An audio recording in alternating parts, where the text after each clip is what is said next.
கிரிக்கெட்டில் சில 3 முக்கிய விதிமுறைகள் அமலுக்கு வந்துள்ளன.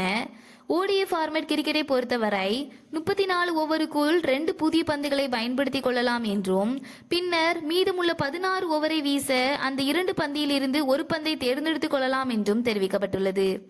இரண்டாவது விதி என்னவென்றால், ஒரு போட்டியில் விளையாட பிளேயிங் 11ஐ தேர்வு செய்வது போல சப்ஸ்டியூட் பிளேயர் பட்டியலை மேட்ச் ரெஃப்ரியுடன் கொடுக்கப்பட வேண்டும் என்றும் தெரிவிக்கப்பட்டுள்ளது.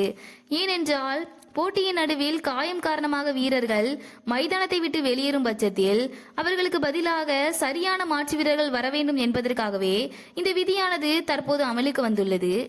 மூன்றாவது விதி என்னவென்றால், பவுண்டரி ரோப்புக்கு வெளியே ஏரில் இருந்தவாறு ஒரே ஒரு முறை மட்டும்தான் பந்தை தொட வேண்டும் என்றும், அப்படி ரோப்புக்கு உள்ள வந்த பிறகு மீண்டும் வெளியே செல்லக்கூடாது என்றும் தெரிவிக்கப்பட்டுள்ளது.